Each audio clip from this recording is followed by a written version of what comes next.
चलिए हम लोग फिजिक्स का दूसरा क्लास में शुरुआत करते हैं। न्यूटन गति का नियम। वन लाइनर क्वेश्चन में पूछेगा कि गति विषयक नियम कौन दिया है? न्यूटन। गति विषयक नियम कौन दिया है? न्यूटन। भौतिकी का पिता, डायरेक्ट पूछेगा भौतिकी का पिता कौन? न्यूटन। एक पुस्तक लिखा प्रिंसिपिया, एक लाइन में क्वेश्चन पूछेगा प्रिंसिपिया पुस्तक का लेखक कौन है? न्यूटन। अब प्रिंसिपिया पुस्तक में सबसे पहले गति के संबंधित नियम दिया था। गति विषयक नियम कौन दिया? न्यूटन। भौतिकी के पिता न्यूटन। प्रिंसिपिया कौन लिखा? न्यूटन। न्यूटन कौन सा पुस्तक में गति विषयक नियम दिया? प्रिंसिपिया। क्लियर है? न्यूटन गति का पहला नियम, कहीं जाइएगा ना, मन इंटर में एडमिशन लेने, 12th में एडमिशन लेने, तो पूछताछ करता है ना कि पहले टेस्ट लेंगे तो ये पूछेगा न्यूटन गति का पहला नियम बताइए। यह सब पूछता है कोई टेस्ट लेगा तो एडमिशन लेने के लिए, कि ताकि जानता है कि नहीं जानता है, उसके बाद एडमिशन लेगा कि ठीक है 11th में होगा 12th में नहीं होगा। न्यूटन गति का पहला नियम देखिए क्या कहता है। यदि कोई वस्तु विराम अवस्था में है, यूट्यूब पर लोग कमेंट कर रहे हैं, यूट्यूब पर देखिएगा, पता नहीं बहुत प्रिय है कोई, करे इतना केयर सबको थोड़े करते हैं कि रामायण की तरह पढ़ा दे रहे हैं सर। तो कमेंट में स्वागत है, ऐसे ऐसे कमेंट में तब ना सुधार कुछ होगा। कमेंट किया लड़का कि सर रामायण की तरह पढ़ा दिए, मेरा पैसों फंस गया है। आगे देखिए, न्यूटन गति का पहला नियम क्या कहता है कि यदि कोई वस्तु विराम अवस्था में है, माने रुका हुआ है, तो वो विरामे अवस्था में रहेगा। रुका हुआ है तो रुके अवस्था में रहेगा। यदि एक समान चाल से चल रहा है, गति में है, तो वैसा ही चलता ही रहेगा। कब तक? जब तक उस पर कोई बाह्य बल लगाकर उसकी वर्तमान अवस्था परिवर्तन न कर दिया जाए तब तक। मतलब क्या हुआ सर? कोई वस्तु अपना वर्तमान अवस्था बनाए रखना चाहता है, चाहे विराम हो चाहे गतिशील हो। जैसे विराम है, कल मान के चलिए विराम है, विरामे अवस्था बनाए रखना चाहेगा, बाह्य बल लगा के जब तक की गति में न करेंगे। और जब बाह्य बल लगाएंगे तो उतना प्रभावकारी बल होना चाहिए कि इसका अवस्था परिवर्तन कर सके।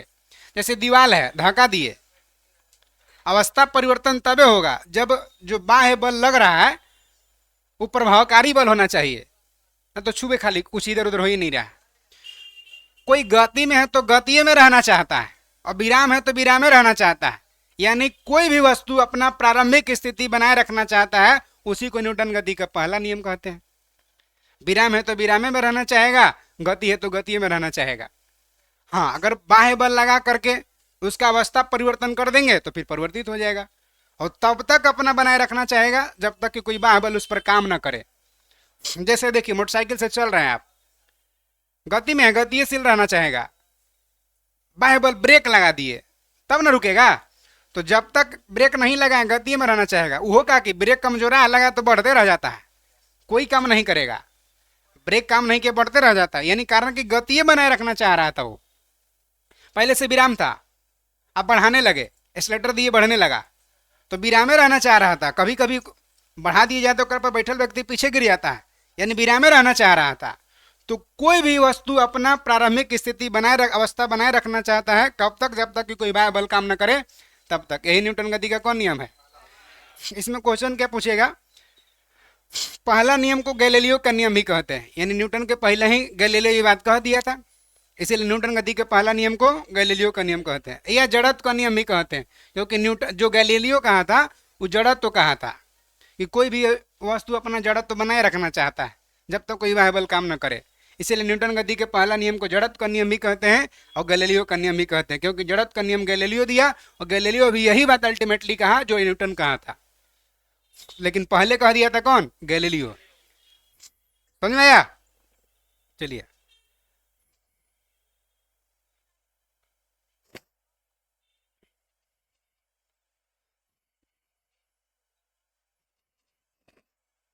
बाह्य बल के अभाव में किसी वस्तु की अपनी विरामावस्था या समान गति की अवस्था को बनाए रखने की प्रवृत्ति को जड़त्व कहते हैं।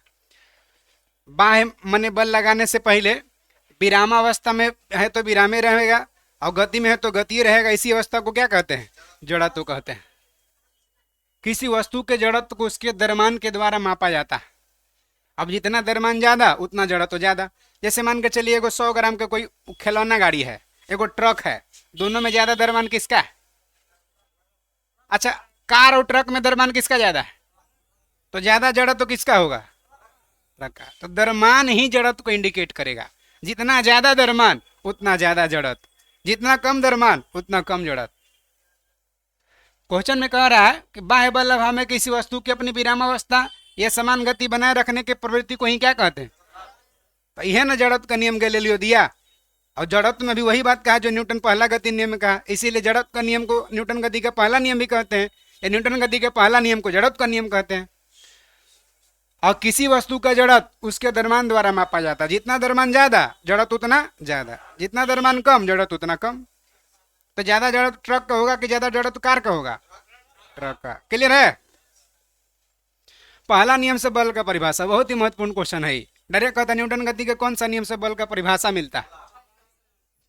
पहला नियम से। न्यूटन गति के कौन नियम से बल का परिभाषा? पहला नियम से। बल एक सदिश राशि है, इसका SI मात्रा क्या होता है? न्यूटन। आखिर बल सदिश राशि SI मात्रा क्या होता है? न्यूटन होता है। अब बल है क्या? पहले परिभाषा देख लीजिए। वह बाह्य कारक, बाहरी ने लगा रहे हैं और रोक रहे हैं, या रोक रहे हैं चाहे गतिशील में कर रहे हैं, वह बाह्य कारक जो किसी वस्तु की प्रारंभिक अवस्था में परिवर्तन कर दे, बाहरी कारक जो परिवर्तन कर दे, धक्का दे के हटा दे, या परिवर्तन करने का चेष्टा करे, वही क्या है? बल है। धक्का दे रहे हैं दीवार पर, इसका धक्का दे के भगाने का प्रयास कर रहे हैं, चेष्टा कर रहे हैं, या धक्का दे के खिसका भी दिया। ईटा रखल था, ईटा खिसक गया, लेकिन दीवार है नहीं खिसक रहा है। तो या तो परिवर्तन कर दे या परिवर्तन करने का चेष्टा करे। जो बाहरी बल, जो बाहरी कारक बाह्य कारक लगा रहे हैं, वही कारक क्या कहलाएगा? बल कहलाएगा। समझ गए बात? चलिए अगला पॉइंट में देखिए क्या कह रहा है। जब बल विपरीत दिशा में लगता है तो दिशाओं के बीच का कोण 180 डिग्री और समान दिशा में लगता है तो 0 डिग्री बनता है। ये क्या है सर? जैसे हम धक्का दे रहे हैं उधर और दीवार दे रहा है इधर, तो सीधे सीधे है ना, तो सीधे सीधे कितना? 180 डिग्री। तो वही कह रहा है कि जब बल विपरीत दिशा में लगता है, उधर से हम इधर से धक्का दे रहे, उधर से उधर धक्का दे रहा, तो 180 डिग्री का कोण बनता है। और जब समान दिशा में लगता है तो 0 डिग्री का कोण बनता है। ये वाला पॉइंट याद करने वाला डायरेक्ट। आइए जड़त्व का उदाहरण देखिए। जड़त्व का अपना स्थिति बनाए रखना चाहता है, वही जड़त्व का उदाहरण देख लिए। पहला, ठहरा हुआ मोटर या रेलगाड़ी अचानक चल पड़ने पर बैठा यात्री पीछे को झुक जाता। किसका उदाहरण है? जैसे मोटरसाइकिल रुका हुआ था, एक व्यक्ति उस पर बैठा, एक्सीलेटर दिया और फोन से पीछे बैठल था ना, वो फोन से बतिया रहा था, उसको ध्यान नहीं था कि चल वो करेगा, एक्सीलेटर बढ़ाया, आदमी पीछे गिर गया। न्यूटन गति का कौन सा नियम का उदाहरण है? कारण कि गाड़ी आगे बढ़ाया, और पर जो व्यक्ति बैठा था वो विरामी अवस्था में रहना चाह रहा था कि गति चाह रहा था। वो बैठल था, सोचा कि बतिया रहे हैं, उसको ध्यान नहीं था, विरामी अवस्था में था, वो विरामे चाह रहा था, और बाह्य बल लगा के गति में कर दिए। तो प्रारंभिक स्थिति बनाए रखना चाहा, तो प्रारंभिक स्थिति बनाए रखना चाहा, इसलिए गाड़ी आगे बढ़ गया, व्यक्ति गिर गया पीछे। क्या घोड़ा देखिए, घोड़ा मान के घोड़ा पर बैठा हुआ आदमी है, घोड़ा टप टप आगे बढ़ने लगा, पीछे व्यक्ति गिर गया, घोड़ा गति हो गया, व्यक्ति पीछे। जैसे ट्रेन चल रही थी, बस चल रही थी, अचानक ब्रेक लगा, व्यक्ति आगे चल गया, आगे चल गया, पीछे चल गया। ये सब कौन है? जड़त्व का, या न्यूटन गति के पहला नियम का उदाहरण है। अब एक में दो जड़त्व, एक विराम जड़त्व, एक गति का जड़त्व। बस चल रहा था, आदमी बैठा हुआ है, व्यक्ति आगे झुकेगा कि पीछे? बस चल रहा है, ब्रेक लगा, व्यक्ति कहाँ झुकेगा? आगे। तो पहले से गति में था कि पहले विराम था? गति में था। ब्रेक लगा करके उसका अवस्था बदलना चाह रहा, कौन बदलना? गति बदलना चाह रहा कि विराम बदलना चाह रहा? गति ने बदलना चाह रहा है। पहले से गतिशील था, ब्रेक लगा के बदलना चाह रहा है, यानी गति को चेंज करना चाह रहे हैं, गति को रोकना चाह रहे हैं, तो इसीलिए गति का जड़त्व कहलाएगा। पहले से गतिशील था, ब्रेक लगा कर रोके आदमी आगे झुक गया, तो ये गति का जड़त्व है। अब देखिए घोड़ा पर बैठा है आदमी, आगे बढ़ा घोड़ा, तो पहले से घोड़ा विराम था कि गति था? बाह्य बल लगा के बढ़ाए आगे, तो विराम के परिवर्तन करना चाह रहे हैं, जो कि पहले से विराम था, इसीलिए विराम जड़त्व है। मोटरसाइकिल रुका हुआ था, एक्सीलेटर दिए, व्यक्ति पीछे गिर गया, विराम जड़त्व की गति की जड़त्व है? विराम जड़त्व। पहले से जो अवस्था है वही जड़त्व कहलाएगा। तो यहां पर बताइए कि ठहरा हुआ मोटर गाड़ी या रेलगाड़ी जब अचानक आगे बढ़ा तो व्यक्ति पीछे झुक गया, कौन जड़त्व है? विराम जड़त्व। क्लियर है? और चलता हुआ मोटर कार अचानक रुक गया, यात्री आगे झुक गया, गति का जड़त्व। कंबल को हाथ से पकड़कर डंडा से पीटने पर धूलकण बाहर निकल जाता है। मान के चले इसे कंबल है, ऐसे मारेंगे डंडा से, ऐसे झाड़ रहे हैं तो कमल तो पहले विराम, डस्ट क्रम में विराम था, मार के गति में न कर दिए, यानी कि पहले से विराम था, विरामे रहना चाह रहा था, बाहरी बल लगा के गति में कर दिए, तो कौन जड़त्व है? विराम जड़त्व। ऐसा में पेड़ को, अमरूद का पेड़ है, बेर का पेड़ है, जाके हिला रहे पूरा, फल टूट के गिर जा रहा है, कौन जड़त्व है? पहले से फल लटकल था, एकदम विराम था, धक्का दे के गति में कर रहे हैं, तो विराम जड़त्व बनाए रखना चाहेगा ना, इसलिए विराम जड़त्व कहलाएगा। आ रहा समझ में? चलिए, संवेग। संवेग क्या है? देखिए, किसी वस्तु के द्रव्यमान और वेग के गुणनफल वस्तु का संवेग कहते हैं। वही संवेग बराबर एम भी, पी बराबर एम भी, ये ना। संवेग एक सदिश राशि है। कैसा राशि है? सदिश। ऐसा ही मात्रा क्या होता है? केजी पर, माने केजी मीटर पर सेकेंड, केजी मीटर पर सेकेंड। चलिए, अच्छा देखिए, P बराबर एम भी है, अगर द्रव्यमान बढ़ेगा तो संवेग बढ़ेगा घटेगा, और घटेगा तो वेग बढ़ेगा तो संवेग, वेग घटेगा तो संवेग कैलकुलेशन में ना बढ़ जाएगा, घट जाएगा, प्रभाव पड़ेगा, ध्यान रखिएगा। अब देखिए, न्यूटन गति का दूसरा नियम, इसमें कोई खास महत्वपूर्ण नहीं है, खाली एकरा ने F बराबर ए में बल का व्यंजक प्राप्त होता है, परिमाप प्राप्त होता है। गति के दूसरा नियम से F बराबर ए में, यहाँ टिक लगाइए, अर्थात न्यूटन गति के दूसरा नियम से बल का व्यंजक प्राप्त होता है। बल ये ना F है, तो बल बराबर द्रव्यमान गुणित त्वरण, तो बल का व्यंजक ये ना हुआ F बराबर ए में, तो बल का व्यंजक प्राप्त होता है न्यूटन गति के कौन नियम से? दूसरा नियम से। अच्छा बताइए, F बराबर अगर ए में है तो ए बराबर फॉर्मूला क्या हो जाएगा? ए बटा एम, तो इधर उधर करेगा तो बुझा जाएगा ना, या एम बराबर क्या हो जाएगा?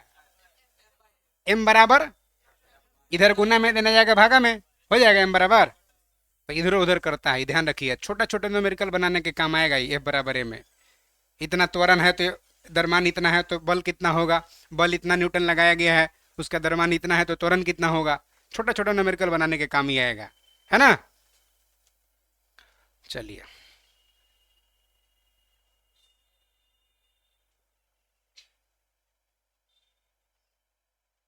पहला नियम दूसरा नियम का ही अंग है। पहला नियम न्यूटन गति का दूसरा नियम का ही अंग है। न्यूटन गति का तीसरा नियम आइए, प्रत्येक क्रिया के बराबर, क्रिया के बराबर एकदम कम बेसी ना, बराबर, परंतु विपरीत दिशा में प्रतिक्रिया होता। एक लाइन में कहिए, क्रिया प्रतिक्रिया न्यूटन गति का कौन नियम? प्रत्येक क्रिया के बराबर विपरीत प्रतिक्रिया न्यूटन का कौन नियम है? दीवार पर जाके एक फेंट जोर से मारे तो चोट लगा आपको कि नहीं लगा? तो इधर से क्रिया की, उधर से प्रतिक्रिया किया, जितना तेज मारेंगे उतना ज्यादा चोट लगेगा। अब जाके दीवार को छू रहे हैं, इससे चोट लग रहा है उतना, तो क्रिया कम की तो प्रतिक्रिया भी कम हुआ। आ रहा समझे? तो बराबर होता है। उदाहरण के लिए देखिए, बंदूक से गोली चलाने पर चलाने वाला पीछे की ओर धक्का लगता है, न्यूटन गति का कौन नियम? अच्छा मान के चलिए इतना बड़ा बंदूक है और इतना ही बड़ा गोली है, अब आदमी बंदूक चलाया तो एक आदमी मरेगा कि दो आदमी मरेगा? दो मरेगा, एगो अगलो मरेगा पिछलो मरेगा, दोनों तो बराबर है ना। क्रिया के विपरीत प्रतिक्रिया, गोली बंदूक से छोटा रहता कि बड़ा रहता है? कभी भी बड़ा रहता है, 9 mm का रहता है, छेद कर देगा। जितना छोटा है, ध्यान रखिए आप, गोली जो है ना छोटा है और बंदूक बड़ा है, तो जितना बेग से ये आगे निकला उतना ही पीछे धक्का दिया। अगर बराबर रहेगा तो अगला जब मर सकता है तो पिछलो मर जाता। लेकिन बंदूकवा के दरमान पूरा ज्यादा है, धक्का तो मारा उतना बेग से लेकिन असर नहीं किया। कोई आदमी कुर्सी को प्लास्टिक वाला घुमा के फेंक देगा कि टेबल के घुमा के फेंक देगा? प्लास्टिक वाला उठा के घुमा के फेंक देगा। तो मैंने प्लास्टिक वाला कैसे पैर से भी मारेंगे तो कुछ दूर तक जाएगा, और टेबल को मारेंगे, लोहा वाला को मारेंगे तो जाएगा? नहीं जाएगा। वही मतलब कि जो गोली जा रहा है ना, जितना बेग से आगे जा रहा है उतना ही बेग से पीछे धक्का भी लग रहा है, लेकिन बंदूकवा के दरमान उकरा से गोलिया से कई गुना ज्यादा है। 9 mm के गोलिये है और कहा कई केजी के बंदूक है, देख रहे हैं? तो दरमान ज्यादा होने के कारण धक्का तो मारता है पीछे, लेकिन उतना असर नहीं करता है समझ में? और नहीं तो काकी जितना बंदूक बढ़िया रहेगा कंधा पर रख के चलाएगा, या तो ऐसे पकड़ेगा यहाँ पूरा एकदम, ताकि बंदूकों के दरमान कम हो तो पूरा बोडिया उसी में इंक्लूड हो जाए, और ज्यादा दरमान लग जाए कि पीछे धक्का भी मारे तो तनिए से खाली हिल के रह जाए। किसी को देखे कि 47 ऐसे हाथ में लहराते हुए चलाते? नहीं, खाली मूवी में देखो होइएगा। मूवी में तो कुछ कर देता, मूवी में देखिएगा तो पीछे आग लगल है और हीरो आगे ऐसे चल रहा है जैसे कि शेर की चाल में एकदम। अब बताइए रियल लाइफ में पीछे आग लगल रहेगा बिल्डिंग में और आदमी वैसे आराम आराम से जाएगा जी? जान जी छोड़ के एकदम प्राण आफत आ जाएगा, भागेगा कैसे हूँ एकदम, हाथ पैर तोड़ते उड़ते, और एकदम आराम आराम से बमो ब्लास्ट करेगा तब एकदम आराम से गूंजेगा एकदम बूम बूम, और आदमी आगे लग रहा बमों में से निकल रहा है। बताइए। तो फिल्म में दूसरा बात है, लेकिन गोली चलाने वाला आदमी जो रियल होता है, देखिए बंदूक की कंधा पर साध लेता है, जितना बड़ा बड़ा मशीन गन है सब पीछे रख लेगा और उसके बाद चलाएगा, ताकि बंदूक और आदमी दरमान एकजुट जाए, पीछे धक्का भी लगे तो उतना महसूस न हो। अगर ऐसे करके चलाएंगे तो जितना झटका आगे लगा उतना ही झटका पीछे लगा तो कबर जाएगा। ठीक है? तो यही कारण, अगर बराबर दरमान के बंदूक को बराबर दरमान का गोली रहेगा तो दोनों आदमी मरेगा, अगलो मरेगा इधर चलाऊं वाला मरेगा। देखिए बंदूक से गोली चलाने पर चलाने वाला पीछे की ओर धक्का लगना, धक्का लगता है लेकिन ज्यादा दरमान होने के कारण उतना असर नहीं होता है, और उसका कम दरमान है कि उधियाल चल जाता है, जाके गोली में लग जाता है, छेद कर देता है, कम दरमान होने के कारण। उसी का ज्यादा दरमान रहता तो उतना दूर गोली जाता है? नहीं जाता। नाव से किनारे पर कूदने पर पीछे की ओर हट जाना, देखो येगा आगे कूदिएगा ना नौका पीछे हट जाता है, आगे क्रिया पीछे प्रतिक्रिया। और रॉकेट को उड़ाने में, रॉकेट उड़ाएंगे ना तो आगे जो धुआं निकलता है नीचे से, ये जो रॉकेट में धुआं निकलता है नीचे, तो जितना इधर जितना वेग से पीछे निकलेगा उतना ही वेग से आगे संवेग प्राप्त होता है, आगे जाता है। तो कहेगा रॉकेट उड़ना न्यूटन गति का कौन सा नियम?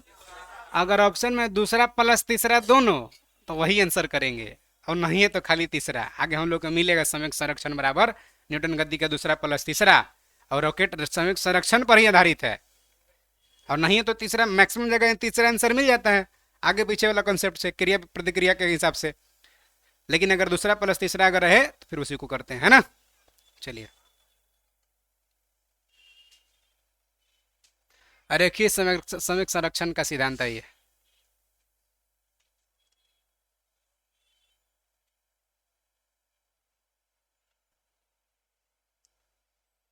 रेखीय संवेग संरक्षण बराबर न्यूटन गति का दूसरा प्लस न्यूटन गति का तीसरा।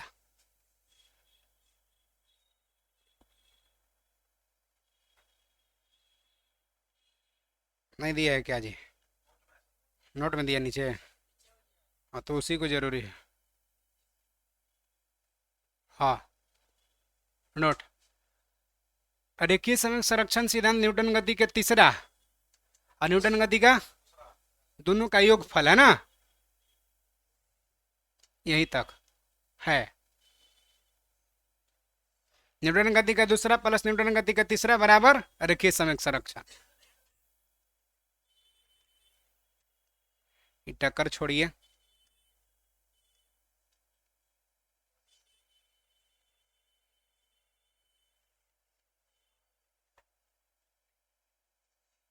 आवेग।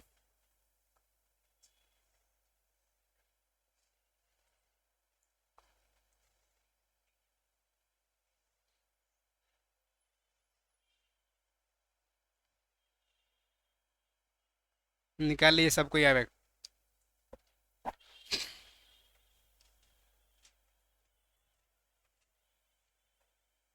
जब कोई बड़ा बल माने ज्यादा बड़का बल किसी वस्तु पर जितना थोड़ा समय के लिए काम करता है, तो वह तो जितना बल लगाया वो बल और जितना समय के लिए लगाया, दोनों के समय अंतराल के गुणनफल को बल का आवेग कहते हैं। माने सीधा सीधा आवेग बराबर बल गुने समय अंतराल।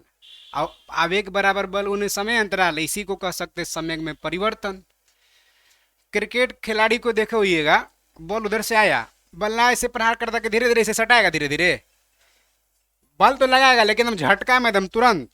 देखो होइएगा बलिदान जहाँ देते हैं, दशहरा में कहीं कहीं के दिवाली में जो देते हैं, बकरी खसी काटते हैं, जो फटाक से आराम से जाके सटाएंगे।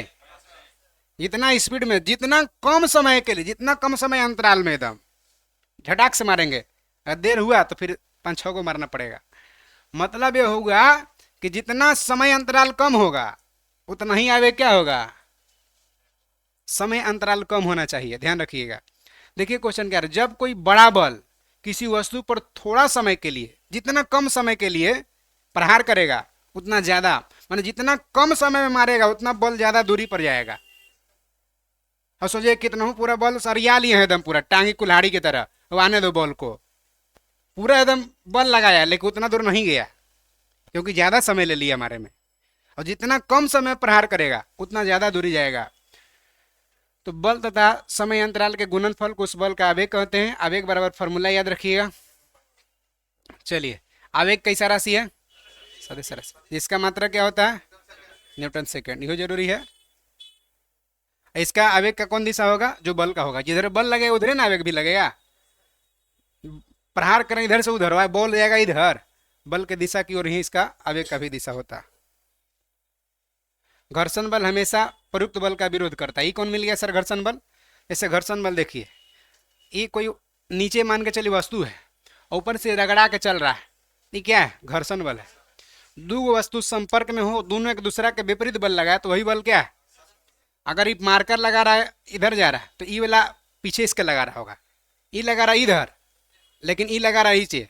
बालू में दौड़े होइएगा, आप सोचिए कि बालू में जाए आगे और बलुइया खींचेगा पीछे, तो जो घर्षण बल लग रहा है ना, दो बल लग जा रहा है, मैंने दो बल एक साथ लगे और संपर्क में रहे और दोनों एक दूसरे के विपरीत लगे, वही बल कौन है। यहाँ का घर्षण बल हमेशा जो बल लगता है उस बल का विरोध करता है। इधर से आप बल लगा रहे हैं, ये लेकिन ये क्या कर रहा है, विरोध कर रहा है। जो जितना ज्यादा विरोध करेगा उतना ज्यादा घर्षण होगा। अब विरोध नहीं करेगा तो घर्षण होगा। टायर देखिएगा मोटरसाइकिल के, ट्रैक्टर के, अगर विरोध नहीं करेगा तो कहते गिट्टी गिट्टी उसका गोटी खिंच गया है, स्लिप कर जाता है। विरोध करेगा तब ना आगे बढ़ेगा, अब विरोध करवे नहीं करेगा तो गोल गोल घूमने लगेगा। होता नहीं ऐसा, गीला मिट्टी में देखिएगा तो चक्का घूमने लगता है खाली।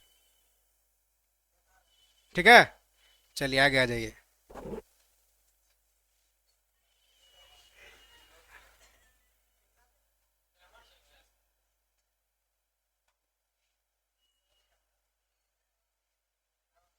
चलिए, कोई दिक्कत यहाँ तक।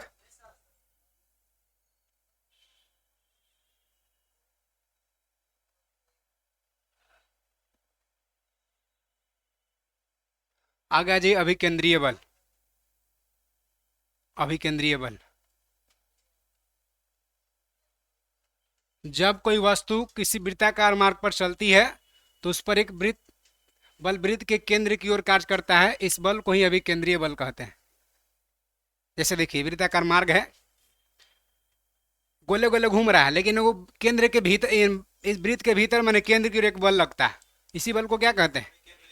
जैसे मान के चले रस्सी ऐसे इतना बड़ा है, रस्सी में पत्थर बांध दिया, इससे घुमा रहा है तो गोले गोले घूम रहा है, लेकिन जहाँ केंद्र है, जैसे अगर ये रस्सी है, जैसे ये रस्सी यहाँ बांध दिए वो पत्थर, इसको गोले गोले घुमाइए तो रस्सियाँ खींच, केंद्र की ओर बल लगेगा कि नहीं लगेगा। तो जो केंद्र की ओर जो ये बल लगेगा वही बल क्या है, अभिकेंद्रीय बल। भीतर की ओर जो बल लगता है वही अभिकेंद्रीय, भी माने भीतर, और अभिकेंद्रीय, अभिकेंद्रीय भी अभिकेंद्रीय बल। क्लियर। वृत्ताकार मार्ग पर जब तक अभिकेंद्रीय बल नहीं रहेगा आदमी गोले गोले नहीं घूम पाएगा। अगर अभिकेंद्रीय बल नहीं होगा तो पलट जाएगा। देखिए साइकिल चलाते समय टर्निंग पर झुकता है, तब झुक रहा है वो भीतर की ओर, कौन बल, अभिकेंद्रीय बल। लेकिन उसका बाहरी एगो बल काम करता है, कौन बल है, अपकेंद्रीय। लोटा में पानी भर लिए, इसे घुमा रहे हैं पानी नहीं गिर रहा, कौन बल लग रहा? अभिकेंद्रीय। अब अगर मान के चलिए लोटवा फेंका गया तो कौन बल हो गया? वो अपकेंद्रीय हो गया है, समझ में? बाहरी जो लग रहा अपकेंद्रीय और भीतर जो लग रहा वो भी केंद्रीय। तो वृत्ताकार मार्ग पर भीतर की ओर जो बल लगता है वही बल अभिकेंद्रीय होता है। आगे अभिकेंद्रीय बल कहते हैं इस बल के अभाव में कोई वस्तु वृत्ताकार मार्ग पर नहीं चल सकता। क्लियर है? अभिकेंद्र बराबर एक फॉर्मूला भी याद रखिएगा, नहीं चल सकता यहाँ तक। अभिकेंद्रीय बल ए बराबर एम स्क्वायर। तो ये वाला टिक लगा लीजिए, कभी यूज करने के लिए दे देगा, बेग दे देगा, त्रिज्या समझ ही रहे हैं, वृत्ताकार मार्ग है तो त्रिज्या हो जाएगा, फिर दे देगा द्रव्यमान होगा, बल होगा। किसका यही पूछ सकता है कि निम्नलिखित में से अभिकेंद्रीय बल बराबर क्या होगा? चाहे 2 को दे दिया, 3 को दे दिया, एगो कमान पूछ दिया, ऐसे भी करेगा। आगे अपकेंद्रीय आ जाइए। अपकेंद्रीय बल समझ गए, उसके विपरीत जो बल है वो कौन बल है? अपकेंद्रीय है।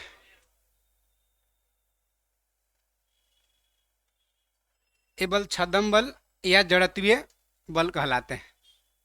अपकेंद्रीय बल को यहाँ से उठाई ना डायरेक्ट, हाँ? ना ना ना ना, यहाँ से डायरेक्ट आइए ना। छद्म बल या जड़त्वीय बल कहलाते हैं अपकेंद्रीय बल। आगे देखिए, इसकी दिशा जो होता है अभिकेंद्रीय बल के विपरीत दिशा में होता है, मिल गया ना? उसके विपरीत, जैसे कपड़ा सुखाने वाला मशीन, वॉशिंग मशीन होता क्या है ना, ऐसे रोलर रहता है, रोलर में कपड़ा लपटाया जाएगा। जैसे मान के चलिए इधर कपड़ा लपटा रहा है, ऐसे घूम रहा है, अगर रोलर ऐसे घूम रहा है, ऐसे घूम रहा है ऐसे, तो कपड़ा इधर पलटाएगा। ऐसे घूम रहा है तो कपड़ा इधर पलटाएगा। यदि रोलर ऐसे घूम रहा है तो कपड़ा इधर पलटाएगा, यानी विपरीत। कौन बल? अपकेंद्रीय बल। अगर मान के चलिए ऐसे घूम रहा था, ऐसे घूम रहा था, तो ऐसे ही अगर घूमता कपड़ा भी तो अभिकेंद्रीय होता। लेकिन ऐसे घूम रहा है रोलर, बेलन, और कपड़ा घूम रहा है ऐसे, तो कौन बल? अपकेंद्रीय। माने अभिकेंद्रीय के विपरीत जो बल काम करता है अपकेंद्रीय। जैसे वॉशिंग मशीन, कपड़ा सुखाने का मशीन है, दूध से क्रीम निकालने वाला, मक्खन निकालने वाला मशीन, कौन बल के सिद्धांत पर काम करता है? देखो येगा, ऐसे नीचे मल्हान लगा, मल्हान है पूरा, मथनी है नीचे लगल, रस्सी बांधल है, खींचेंगे इधर जाएगा उधर, खींचेंगे इधर तो जाएगा उधर। अगर खींचे इधर, इधर ही आता तब ना अभिकेंद्रीय होता। हम खींच रहे इधर और दही जा रहा उधर, तो कौन बल है? अपकेंद्रीय। आगे आ जाइए। अब देखिए, मौत का कुआं वाला भी कहीं कहीं क्वेश्चन पूछता है। वृत्तीय पथ पर गतिमान वस्तु काम करने वाली अभिकेंद्रीय बल की प्रतिक्रिया होती है, जैसे मौत का कुआं। मोटरसाइकिल देखे होइएगा, अंदर चलते रहता है, इसे नहीं चलता है, अंदर अंदर इसे मोटरसाइकिल चलते रहेगा। मोटरसाइकिल पर अंदर की ओर क्रिया बल लगती है, जबकि इसकी प्रतिक्रिया बल मोटरसाइकिल के द्वारा कुआं के दीवार पर बाहर की ओर लगती है। कभी कभी लोग भ्रमवश कह देते हैं कि इसमें जो बल लगता है वो अपकेंद्रीय बल होता है, जो कि ऐसा गलत है क्या? अभिकेंद्रीय बल। वृत्ताकार मार्ग है तो अभिकेंद्रीय ही होगा। लोग कह देते कि नहीं नहीं नहीं, इसका मोटरसाइकिल का जो बल लगाता है दीवार पर तो बाहर ना लग रहा है, वो अपकेंद्रीय है, जो कि गलत हो जाता है। क्योंकि वृत्ताकार मार्ग पर चल रहा है, जब तक अभिकेंद्रीय नहीं रहेगा वो चल ही नहीं पाएगा, एक्सीडेंट हो जाएगा। नहीं, तो वृत्ताकार मार्ग पर मौत का कुआं हो चाहे कोई हो, जिसमें बल काम करता है अभिकेंद्रीय बल। मोटरसाइकिल का जो बल है दीवार तरफ जो लगता है वो अपकेंद्रीय है, लेकिन जो घूम रहा है वो अभिकेंद्रीय बल के कारण घूम रहा है। तो मौत का कुआं आधारित बल कौन होगा? अभिकेंद्रीय बल होगा। आइए बलाघूर्ण। बलाघूर्ण देखिए क्या है से। मुखिया जी का कल देखे हैं, जो मुखिया जी धसवाते विधायक जी, पूरा बड़का डंटी रहता है। और घरे वाला जो होता है चापाकल, हैंडपंप, छोटा होता है डंटी उसका, कि ज्यादा घरे वाला का बड़ा होता है, घरे वाला का छोटा होता है। तो बलाघूर्ण कंप्लीट जो मशीन है ना वो चापाकल, उहे बलाघूर्ण है, समझिए। बलाघूर्ण माने चापाकल। देखिए, बल द्वारा एक पिंड को एक अक्ष के परितः घुमाने की प्रवृत्ति को बलाघूर्ण कहते हैं। घुमा रहे हैं डंटी से, किसी अक्ष के परितः बल का बलाघूर्ण उस बल के परिमाण तथा अक्ष के बल की क्रिया रेखा के बीच की लंबवत दूरी के गुणनफल के बराबर होता है। ये जरूरी नहीं है, कहिए कि जरूरी क्या है, डायरेक्ट बल अघूर्ण बराबर यहाँ से बल गुने अघूर्ण भुजा। भुजा कहिए चाहे बल बाहु कहिए, बात बराबर है। बल गुने आघूर्ण भुजा या बल बाहु, बल गुने बल बाहु कह सकते हैं ना, बल गुने बल बाहु, उतना में क्या होगा जी। देखिए यहाँ बल आघूर्ण बल मने, देखिए यहाँ बल आघूर्ण बराबर बल गुने क्या करेंगे, देखिए बल गुने बल बाहु कहिए चाहे बल गुने आघूर्ण भुजा कहिए, बात बराबर है। आघूर्ण भुजा, कोई दिक्कत है यहाँ तक। यह एक कैसा राशि है, सदिश राशि, इसका मात्रा क्या होता है, न्यूटन मीटर होता है। अब देखिए बल बाहु जितना बढ़ाएंगे, बल भुजा जितना बढ़ाएंगे, बल आघूर्ण का मान क्या होगा, बढ़ेगा, और जितना घटेगा उतना बल आघूर्ण घटेगा। अच्छा एक डंटी, बल बाहु का लंबाई, जैसे चापाकल का डंटी टूट जाए, चलाएंगे तो पानी निकाल लेंगे, कितना हूँ मजबूत है तो लगाएंगे, निकल पाएगा जल्दी, निकलवे नहीं करेगा। और ओकरे में डंटी एगो बांस के फट्टा बांध देंगे, ना निकल जाएगा। सड़क के किनारे जो लगा है बड़ा डंटी है, वो हल्का चलता है कि घरे वाला हल्का चलता है, सड़क के किनारे वाला जो मुखिया जी वाला है, क्योंकि बल बाहु का लंबाई क्या है, बल बाहु या बल भुजा की लंबाई अधिक है, तो उसका बल आघूर्ण क्या है, अधिक है। जब बल आघूर्ण अधिक है तो फटाक से पानी निकल जाता, काम करता है। अब बल बाहु जितना घट जाएगा, बल आघूर्ण भी घट जाएगा, बल आघूर्ण घट जाएगा तो काम नहीं करेगा। चलिए आगे देख लीजिए सरल मशीन।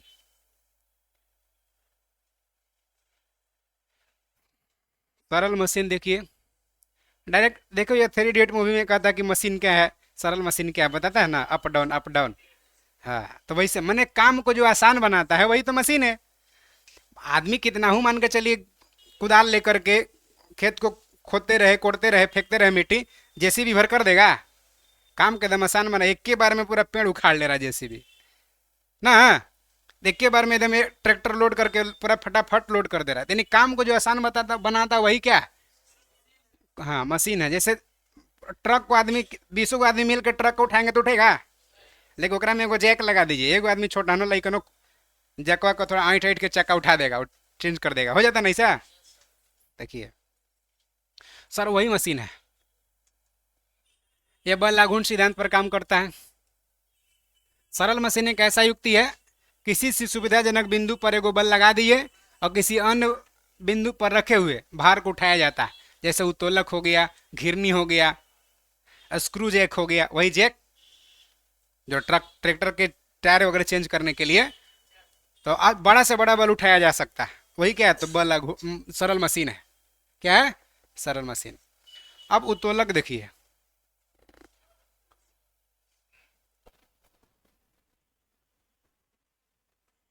उत्तोलक, उत्तोलक में मोटा मोटी समझना है आपको। जैसे देखिए कई चीज सब कोई देखे होंगे, इस तरह से रहता है ना, तो एक इसमें पॉइंट होता है आलम्ब, जहां से स्वतंत्र रूप से कोई वस्तु घूमता है उसको आलम्ब कहते हैं।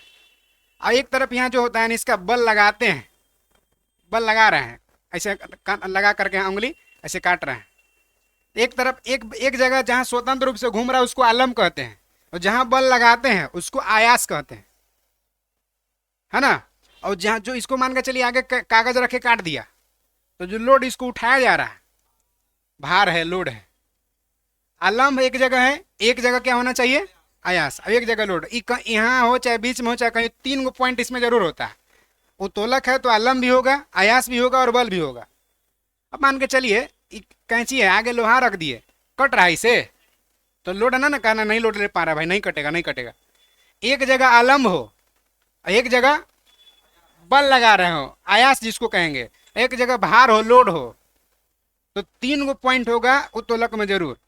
अब देखिए अगर बीच में आलम्ब है और एक किनारे पर बल है, आयास, एक जगह भार लोड है, तो इसको पहला श्रेणी का उत्तोलक कहते हैं।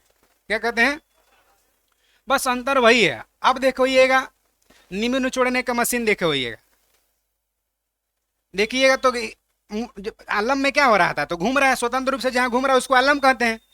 तो नींबू निचोड़े वाला मशीन में आगे रहता है आलम के बीच में कि पीछे रहता है, देखिए यहाँ से घूमता है ऐसे, सूतल आराम से उठा दिए, तो यहां से ना स्वतंत्र रूप से घूम रहा है। तो एक तरफ इसका क्या आलम्ब है और एक तरफ यहाँ पकड़ नींबू निचोड़े वाला मशीन के बीच में चापते हैं कि किनारे पर चापते हैं। तो एक तरफ बॉल है और एक तरफ आलम्ब है और बीच में लोड पड़ रहा है। अब नींबू को धर के मसल के रख दिया। तो एक तरफ आलम्ब है, एक तरफ बल है और बीच में लोड है। इसको कहेंगे दूसरा श्रेणी का उत्तोलक। क्या कहेंगे?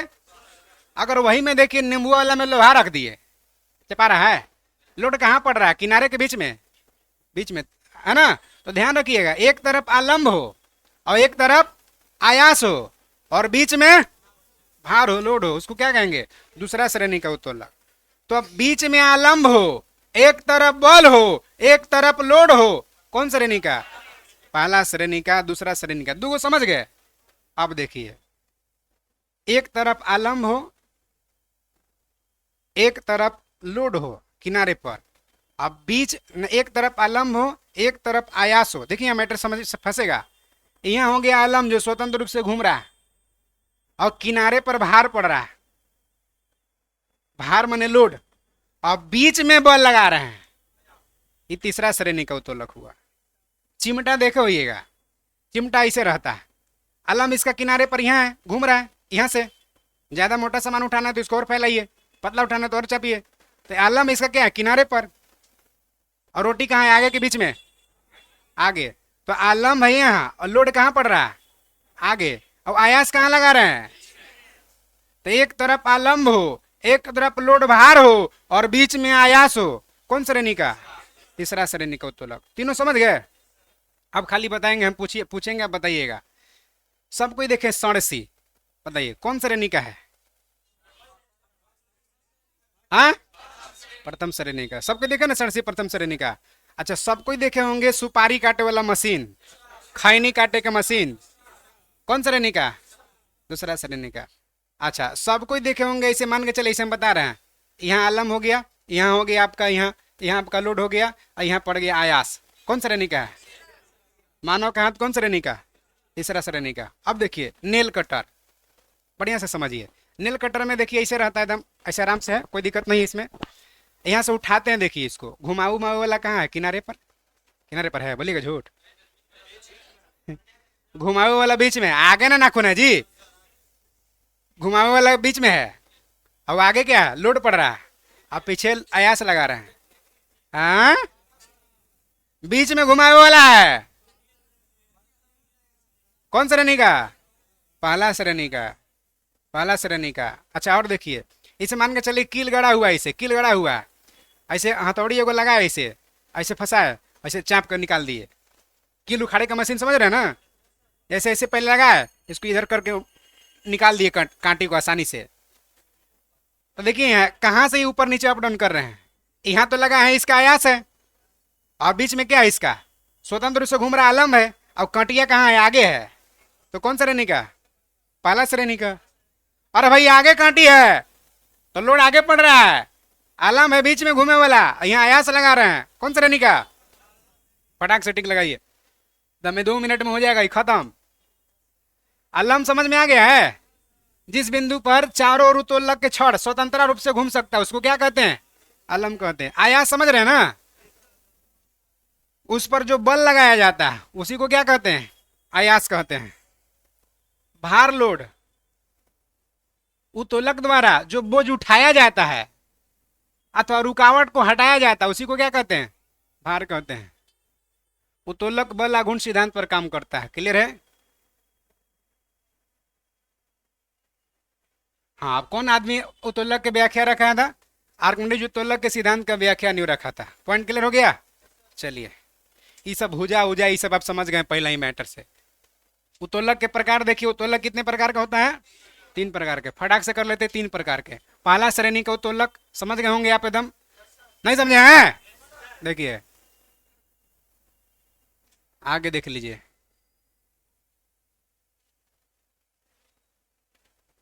हाँ, इस पर के उत्तोलक में आलम्ब जो होगा ना एफ, आयास और भार के क्या होगा? बीच में होता है। बीच में आलम्ब हो, कौन श्रेणी का है? पहला श्रेणी का। ध्यान रखिए, यांत्रिक लाभ हमेशा 1 से अधिक होता है, ये मैटर आपको याद रखना होगा। 1 से अधिक, अब 1 के बराबर और 1 से कम, एक से अधिक, एक से बराबर, एक से कम भी हो सकता है। उदाहरण में क्या है, कैंची, पिलास, सड़सी, तराजू, कांटा वाला तराजू, बीच में आलम है कि नहीं कांटा वाला में? अरे भाई यहाँ कांटा बीच में लगल है, इन्हें बटखारा चढ़ल है, सब्जी चढ़े हैं, तो दोनों तरफ है ना, बीच में स्वतंत्र रूप से घूम रहा है, तो बीच में आलम है। तराजू, किलो उखाड़े का मशीन, सी झूला, जो झूला दे नहीं, झूला जो देते हैं, साइकिल का ब्रेक, यहाँ लगा है ब्रेक, यहाँ क्या है, हैंडलवा के पास क्या है जी, आलम है कि आयास है कि भार है?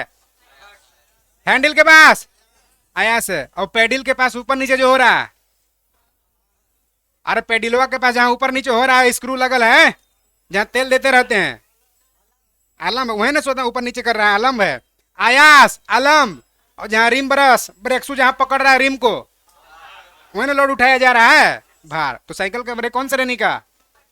हैंड पंप, कलवा जो है, हैंडल यहाँ लगा रहे, हैंडल पर जो दबा रहे क्या है, आलम है कि आयास है कि भार है? हैंडल आयास है, और जहां ऊपर नीचे घूम रहा है, जहां बार बार नटवा निकल जाता है, वो आलम है, वो आगे पानी भार उठा रहा है। क्लियर? आगे देखिए,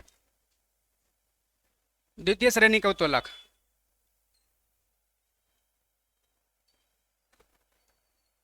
इस श्रेणी के उत्तोलक में आलम जो होगा ना, आयास और भार के बीच होता है। ना समझ में आ रहा? फिर से, दूसरा श्रेणी का उत्तोलक में समझना है कि इस वर्ग के उत्तोलक में आलम जो होगा और आयास के बीच में होगा। किसके किसके? देखिए यहाँ आलम्ब और आयास के बीच में भार होगा, आलम्ब आयास के बीच में भार होगा। इस उत्तोलक में आलम्ब आयास और माने आयास ई और भार के बीच में होगा। इस प्रकार का उत्तोलक, कुछ में टिक, खाली इतना ही टिक लगा लीजिए यहाँ से। इस प्रकार का उत्तोलक यांत्रिक लाभ सदैव एक से अधिक होता है। अब देखिए, पहला श्रेणी में तो एक से अधिक भी था, बराबर भी था, कम भी था, लेकिन एकरा में सदैव क्या है? तो दोनों में से ज्यादा यांत्रिक लाभ किसका है? दूसरा का, कारण कि कम नहीं बराबर नहीं हो रहा, तो सबसे ज्यादा भी दोनों में से यांत्रिक लाभ किसका है? दूसरा श्रेणी का उत्तोलक का। उदाहरण देखिए, सरौता, वे सुपारी काटे वाला, नींबू निचोड़े का मशीन, खैनी काटे का मशीन, एक पहिया वाला कूड़ा गाड़ी, कूड़ा गाड़ी समझ रहे हैं ना, जो ले जाता है टूटल फूटल लोहा टीना सब बेचते रहता हुए वाला, है ना। आगे आ जाइए, तीसरा श्रेणी का उत्तोलक, डायरेक्ट यांत्रिक लाभ सदैव क्या होता है? एक से, इसका मतलब सबसे ज्यादा यांत्रिक लाभ किसका हुआ? दूसरा का। और दूसरा सबसे ज्यादा यांत्रिक लाभ दूसरा के, और दूसरा स्थान, और सबसे कम यांत्रिक लाभ, कारण कि तीसरा का सदैव एक से कम होता है। जैसे तीसरा का चिमटा, मनुष्य का हाथ, किसान का हल, कौन श्रेणी का? तीसरा श्रेणी का। अब देखिए, कब्ज लगा दरवाजा, कौन श्रेणी का है? कब्ज लगा दरवाजा, कब्ज लगा, सही देखिए यहाँ कब्जा लगा हुआ है, और ऐसे ऐसे हिल रहा, देखिए यहाँ कब्ज लगा, यहाँ से ना हैंडल है, यहाँ लोड कहाँ पड़ रहा है इसका? अरे भाई यहाँ कब्ज लगा है, तो यहाँ आलम ना हुआ, यहाँ क्या हैंडल लगा हुआ, आयास ना हुआ, और लोड कहाँ पड़ रहा है? कौन श्रेणी का? दूसरा श्रेणी का।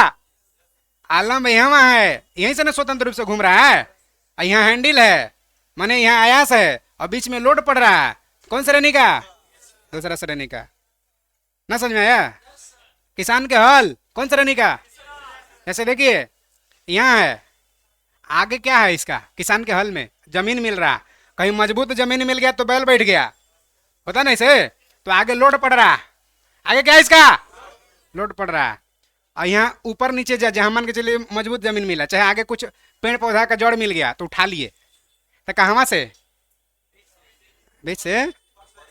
यहाँ लगना यहाँ ना जी, ऊपर नीचे करे वाला लगना यहाँ है, ऐसे थोड़ा सा मुठा जैसे बना दिए, रुमाल रख लिए, गमछा बांध लिए, तो आलम इसका कहाँ है? किनारे पे है। और यहाँ क्या पड़ रहा है? लोड। और जहाँ कम लग रहा है तो पैरों से चाप के गड़ा रहा है, तो यहाँ क्या है? आगे है आगे है लोड माने भार, और एक तरफ है क्या? आलम्ब, और बीच में पड़ रहा है आयास। तो कौन श्रेणी का? तीसरा श्रेणी का। चिमटावा ना सेम हो गया जी, आगे है रोटी और बीच में भार, माने बीच में जो है आयास, और यहाँ आलम्ब, भार भार और बीच में आयास, और यहाँ आलम्ब। कौन श्रेणी का? तीसरा श्रेणी का। क्लियर है? कोई दिक्कत? रखा जाए इतना ही, इसके आगे की चर्चा अगला क्लास में करेंगे।